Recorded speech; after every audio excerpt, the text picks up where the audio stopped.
আসসালামু আলাইকুম প্রিয় শিক্ষার্থী বন্ধুরা, তোমাদেরকে ইজি লার্নিং এর পক্ষ থেকে স্বাগত জানাই। আজকের ভিডিওতে অষ্টম শ্রেণীর নতুন ইসলাম শিক্ষা বইয়ের 69 পেজের সমাধান করে দিচ্ছি। এখানে যে ছকটি রয়েছে একটি নমুনা উত্তর দিয়ে এই ছকটি পূরণ করে দিব। চলো শুরু করা যাক। এখানে বাম কলামে হজের ধর্মীয় তাৎপর্য, ডান কলামে হজের সামাজিক তাৎপর্যগুলো লেখা হয়েছে।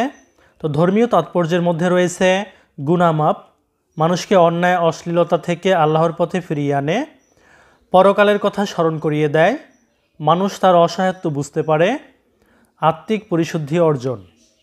হজের সামাজিক তাৎপর্যে রয়েছে মুসলমানদের মাঝে পারস্পরিক সৌহার্দ্য, বিশ্ব ভ্রাতৃত্ব তৈরি হয়, মুসলমানদের মাঝে পারস্পরিক সৌহার্দ্যবোধ জাগ্রত করে ঐক্যবদ্ধ হতে শেখায়, সাম্যের শিক্ষা দেয়, শৃঙ্খলাবোধের শিক্ষা দেয়। তো প্রিয় শিক্ষার্থী বন্ধুরা, যদি ভিডিওটি ভালো লাগে শেয়ার করে দিও। ধন্যবাদ সবাইকে সাথে থাকার জন্য।